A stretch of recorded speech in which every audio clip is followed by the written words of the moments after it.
guys, it's time for Breakthrough with Coach Lou. Coming to you live from Accelerate Life University, XLR8Life.com. Coach Lou will help you break through anything that's stopping you. Are you ready to get the motivation, the energy, the life, and all the success you really want and deserve? With no further ado, here's Coach Lou. Good morning, guys. Welcome back to Breakthrough with Coach Lou. It is Monday morning. We are live, up and running. No issues this week. We have gotten all our streaming and software and everything situated, and it's going to be an amazing week. Starting it out with some Life Boost coffee. And before we get started this morning, I want to acknowledge yesterday was Easter Sunday. What does that mean to you? Well, that means new beginnings. That means rebirth. That means a whole new spring season of life ready to set in, guys. It is time for that spring season of life. What is the spring season of life? Is it just the time of year? No. That is the growth, the planting, the starting, the fresh start. You're coming off a tough winter into your spring season. That doesn't happen just annually weather-wise. That's in the cycles of life. We've talked about this a lot on the podcasts and on the replays. So go back and catch all those replays if you're not familiar with the trainings on the seasons of life. Really, really inspirational, especially at this time of year. Spring is great. Now, I'm not saying you just kind of go, oh, it's all okay. You've got to earn it. You got to put in your effort. You got to draw your line in the sand here and there. You got to protect your freedoms. You got to take care of each other, all that good stuff. But the deal is, it is that spring season coming up after every hard winter. We have had an economic hard winter over the past few years. There is a spring. There's an economic hard winter. There's been emotional hard winter going on the past 3-4 years. Has been just a tough time. We've had, illnesses, this, that, shutdowns, boom, boom, boom, one thing after another, and it's time for some spring season, folks. If you're with me, put some comments in on that one. It is time to bring on our spring. And how does spring happen? It does not happen automatically. It happens from what you do within yourself and what you contribute back to your community. And that doesn't mean give it away, handouts. What it means is you share great ideas, you share inspiration, you share positive, you share growth, you help one another in ways that are sustainable. Giving the homeless dude on the corner $1 is not sustainable. He's going to get another bottle of wine or another hit of dope by the end of the day. Giving him something, a bottle of water, so the poor dude doesn't, roast to death in the heat or something. Nobody should be thirsty, hungry, etc. But you can't enable either. But what I'm talking about is giving. You could give them a piece of advice. You could give them a bag of clothing, something to give somebody a head start so that that guy could throw on some clothes and maybe get a job and not walk in somewhere and people go, oh, God, no. Something like that, a bar of soap, some toothpaste. That's helping your community. That would be helping somebody, not enabling them to go down a spiral. Okay, so that's just a little morning rant this morning. It's not what I came to talk to you about, but it is spring season, not only weather-wise, not only the annual, but we're coming into spring. We're got to get out of this economic, emotional, bombarding winter that we've gone through. And these are cycles, okay? This is nothing new. This has gone on for years and years. One last thing on the note of that. Hard times make strong people. Strong people make easy times make weak people. So make sure you don't fall into that trap. Even though we're going to be going into better times, make sure that you stay strong, you stay steadfast, you don't lay back on your morals. You continue to grow and be better each and every day. Shake on that, high five on that, let's go to work. All right, listen up, guys. If I had $1 for every time I heard, I don't have enough time from somebody, whether it's been in coaching, whether it's just been in conversation, in any business, in any relationship. People are always, if I just don't have enough time, if I had more time, if I could expand time, okay? But if I had $1 for every time I heard somebody say, I just don't have enough time to take care of my body, time to plan my finances, time for this, I'd be retired on that $1 for every time I've heard that and comfortably living on my private island by now. That is how often I have heard over the years, I don't have enough time for XYZ. And that's why I fail at XYZ, or that's why I can't have what others have. Oh, they have all this time and I don't. Wow. Okay, well, I'm going to talk to you a little bit about this morning because I have something to share with you that's going to absolutely blow that time myth out of the water. And it's so crazy and it's so simple. You're going to go, wow, coach. This is groundbreaking. This is something I can use. And that's what I want to bring to you each and every week. Something you can use. We can all philosophize and talk about the way it should be and learn and listen to every podcast and take notes and, and have time for ourselves. But if we don't step into it and do something with it, we're never going to be further ahead. Okay? So I'm going to talk to you about two people. I want to give you a little contrast here. Have you ever met somebody, maybe a student or younger person, I'm going to just use for this example, who, goes to school part-time, maybe still lives in mom and dad's basement if you live up north, or they still have a bedroom at home and they're in their 20s and, and they work a little bit, they go to a little bit of school, and they're always in a frenzy. I got no time, I got no time, I got no time. Or just, a single person who's got a career and, no kids, this, that, figure college student or single person with not a lot of responsibility, and they're in a frenzy all the time. I got no time. My sister Gail was always like that. She was always in a frenzy, always in a hurry. She didn't do nothing. But we're going to get to that. So have you ever known somebody like that? Now contrast that.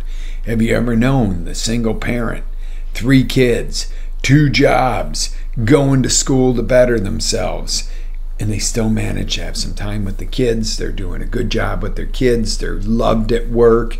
They're learning a new skill, and they still even have time to take care of themselves once in a while. Their hair isn't all sideways and their nails 8 foot long because they never take care of themselves, and they look clean and they exercise and they cook plan meals and prep meals. Then you contrast them with the person that goes to school, 8-10 hours a week, works 20 hours a week, and they're always in a frenzy and they have no time, or, they just have one job and no kids and a dog and that's it, and they got no time for anything, and they're always, what's the difference? Okay? What's the difference? I'm going to tell you what's not different. It's called 60, 60, 24, 30, 365.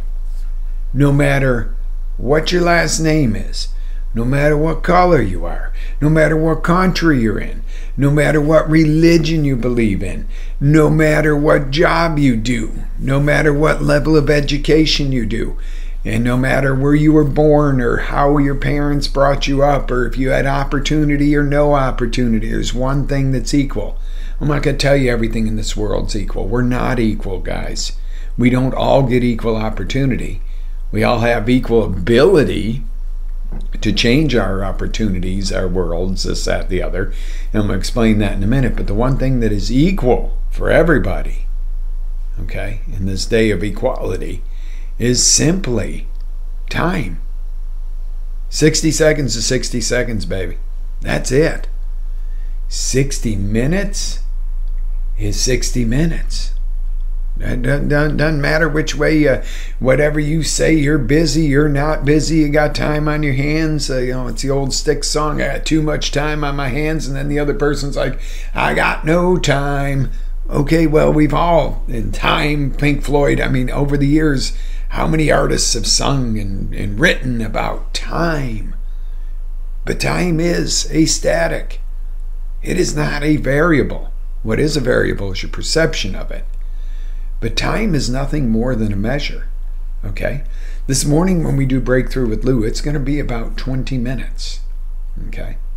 It's not 3 hours. It's not 3 minutes. I could probably go boom, boom, boom, boom in 3 minutes and give you all the information. But would that really be what you want? But that is the one thing that is equal. It is the only thing that's equal. We're not equal in strength. We're not equal in opportunity at birth. We are equal in the fact that anybody can change their opportunities. But we'll talk about that later. But think about it. You can't dispute this one. Anybody want to dispute? There's 60 seconds in a minute. Now, we've created this as man, okay, in general, man or woman. I'm just saying, as human beings, we did create the time measure. But it is one thing that's equal. I mean, there's 60 seconds, and you're like, no, coach. I got so much more to do than my neighbor over here.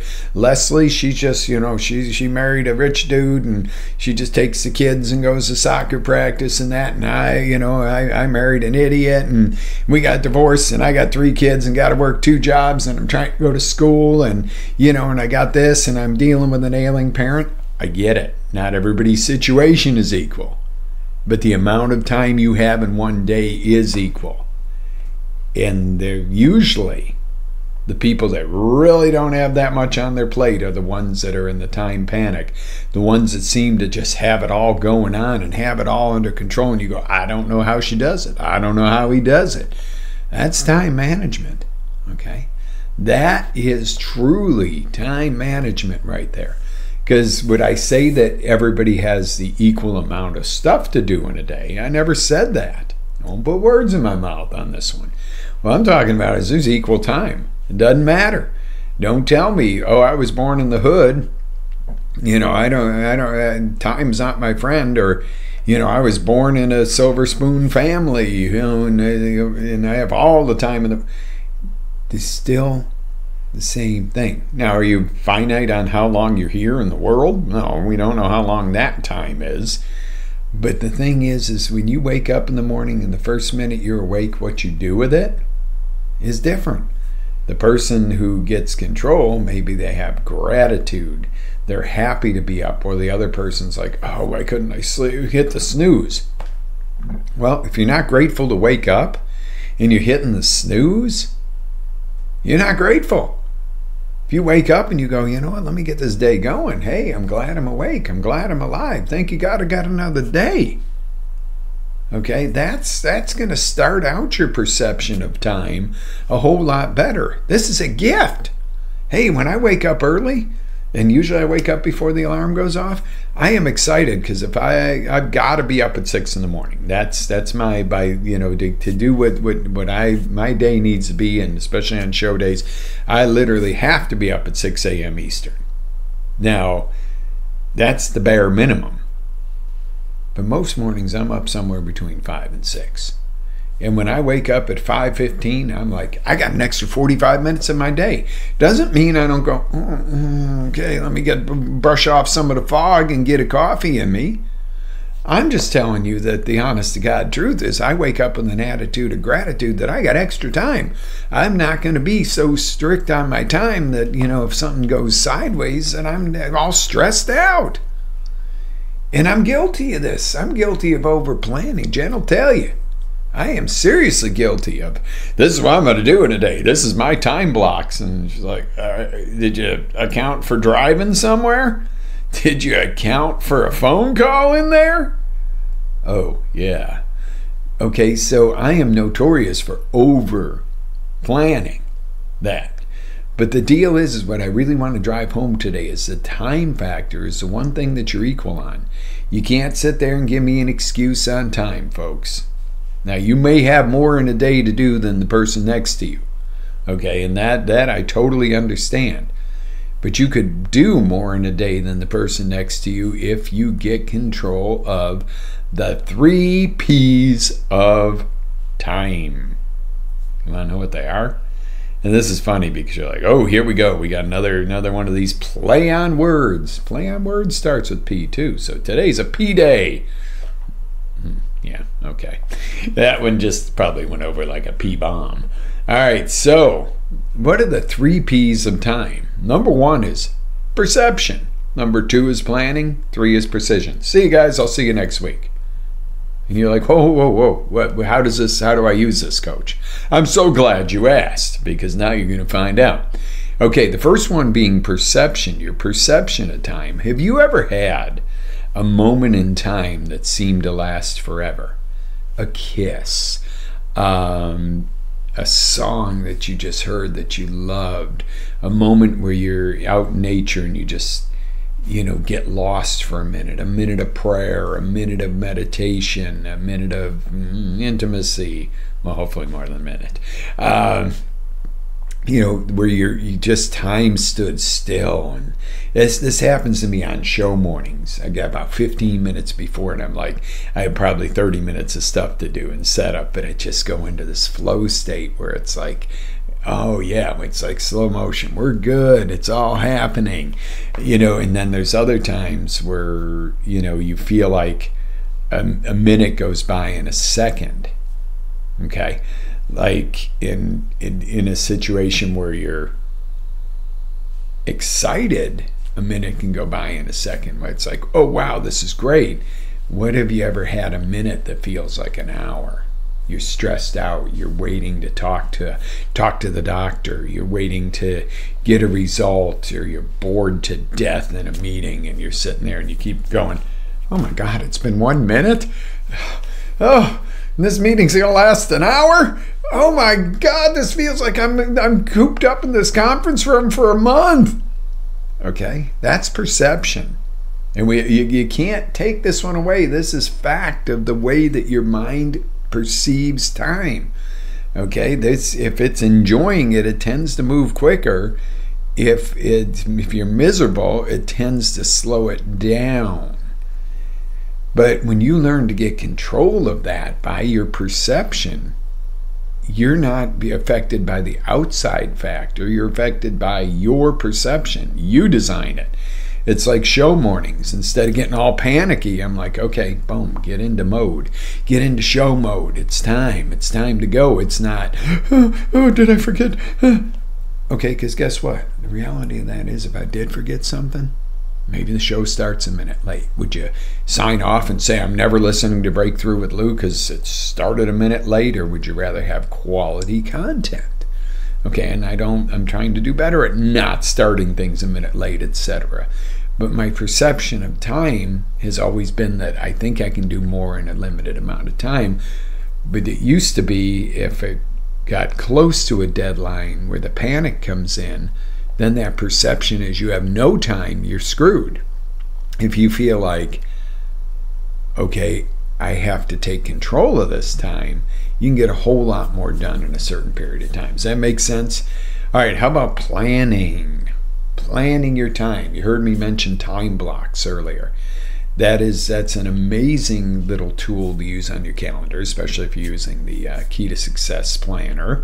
Or there's also something else I'm working with that I'm reviewing for you, but I'm going to let you know that it works along with it, which is great for planning. But if you planned properly, including putting some white space in there, and white space is nothing more than if the microphone fails to connect to the broadcast system this morning, I have an extra 2 minutes where I can go in and go and get it back in there without jeopardizing being live at 7 a.m. for you. Okay? I have that white space where it's like, all right, if a 2 or 3 minute problem comes up, because most problems I know that I can solve on software, on transmission, etc., within a couple of minutes if something's off. But if I don't have that white space, that's the late show, the panic, the this, the that. So planning it out, planning your day, your weeks, your months, your year, and basically doing that in the reverse, planning your year on back to today, that's a golden nugget there for you guys. If you plan in reverse from your outcome to today, you get a whole lot better answer than trying to plan what you're going to do each day and go, oh, I'm not going to hit my outcome. Start over. Go backwards. Go back. That's the only time I want you going backwards is in your planning. But planning out your day, your month, your week to know these are my non-negotiables. These are my negotiables. Here's my white space. Here's my time. Okay, because don't forget, you do matter in there. You do count. You do need some time for you. Okay? Then you have the precision. Okay? What is the precision? That is being able to execute the time. Okay? That is being able to be precise about what you're doing. And that is knowing. And that goes back with the planning, right? Okay? And we're going to continue to dig into time all this month. This is going to be absolutely amazing, amazing, amazing, amazing. Because we want to make sure that you have this and you have precise planning and a precise way to measure time. How did that work out for you? How did that precisely work out for you? Okay, the time, when you look at it, I planned an hour for this task. It took an hour and 15, hour and 20, and I'm going to have to do this weekly. Either you're going to get better at it and decrease the time into that hour, or you're going to have to increase that time block. Okay? So precision focus on it helps. All right, so three P's of time: perception, planning, precision. Now you're probably like, all right, you're right around that 20-minute time frame, coach, because you promised us we're doing this on the drive-in. We're doing this as we're making lunches for the kids. This is morning, so I'm going to stick to it. I do want to assure you that most of the month of April, if not all of it, is going to be dedicated to time management, time measuring, etc., so that you can get a precise outcome and get this down to be a well-oiled machine. Be that person that can have everything ready for your kids, have your day planned, have your meetings planned out, have your business growing, still be educating yourself, and still go get a massage or something once in a while to be able to keep yourself healthy, happy, and wise. This is the thing. Don't be that person that's always in a hurry, always behind, always angry, always stressed. There is no difference in the base time platform for you if you're that person today than the person that runs like a well-oiled machine. Doesn't mean stuff doesn't come up. Doesn't mean you don't go out this morning and go to start your car and you got a dead battery, or somebody's broke down in front of your driveway and you can't get out, or the rescue squad's at your neighbors and you can't tell them, hey, you guys got to get the heck out of my way. I got to go to work. They're going to look at you and go, hey, we're saving your neighbor's life here, dude. Back off. Okay? So these are the things that you can't control, but you can put white space in for. But as a norm, how do you feel? Let me ask you this as we go into closing today. Do you wake up before your alarm clock? Or do you wake up at the last minute and do this tail-busting routine in the morning that's not even feasible to get out the door, and half the time you forget something, or you got coffee spilled down your shirt, or you're jerking back and forth in traffic, screaming at everybody because you're late for work? I mean, kudos to that one. If you're that person, and I've been that person, oh yeah, get out of my way, you ass. Really? They're this or that because they're driving like a normal human being and you're late and they're an ass? Think about it. Now, there are some butts on the road in Central Florida, and lots more of them than there used to be. Now, it's not always your fault, but if you're overreacting because you're late, because you didn't plan for the time, well, that guy's got more time because he drives this kind of car. No, he doesn't. That guy's got more time because he won't get out of my way. No, time's still equal. You just didn't leave early enough. And you know what? When you're going to be late like that or something, you know what cures that? Psst, I'm going to be late, guys. Just give you a heads up. I'm stuck in traffic. Then you can take a breath. You made the call. Whether somebody's mad at you or not, they will always say, hey, you know what? He or she had the courtesy to pick up the phone and make a phone call and let me know they're running late, instead of going, come on, meeting's at 8 and it's 8:15 and you're not here. Well, hey, you know what? Joe, Mary, and Sam are, here, and Susie, you're not here, but Susie called because there was a train thing got stuck down. Nothing she can do about it. But yet, if you don't call, you get in that stress. If you call, it goes away. Okay, you might still get sideways looks when you come in the meeting late. Okay, well, everybody will survive that. But the deal is, learn how to harness this time thing for you so that it works for you. Okay? And you see it every day. You see the people that just, their lives are so on track, but yet they get so much accomplished. And then you got so busy and they get nothing accomplished. Which do you want to be? And you're going, Coach, I want to get to work. So I'm going to ask you to turn the show off for this morning and get going. We're going to do that. I'm going to close today, guys. We got hey, Megan, happy Monday. Happy Easter. I'm still full. Wonderful, wonderful, wonderful Easter with you guys. Thank you again. That was amazing. And tell the kiddos we had a great time yesterday. I don't know if they can hear me. Love you guys. So I will see you guys on the next roundabout. Live with faith, energy, passion. Always live your dreams. This is Coach Lou getting ready to sign off for the morning with you. And have a great day. I'll see you on Wednesday morning. Yes? Let's get a thumbs up. Awesome. Ready to take it to the next level? Next level? Tune in to XLR8Life.com for our live shows, encore presentations, life-changing courses, and live coaching with Coach Lou himself. As Coach Lou always says, live with faith, energy, love, passion, and always live your dream.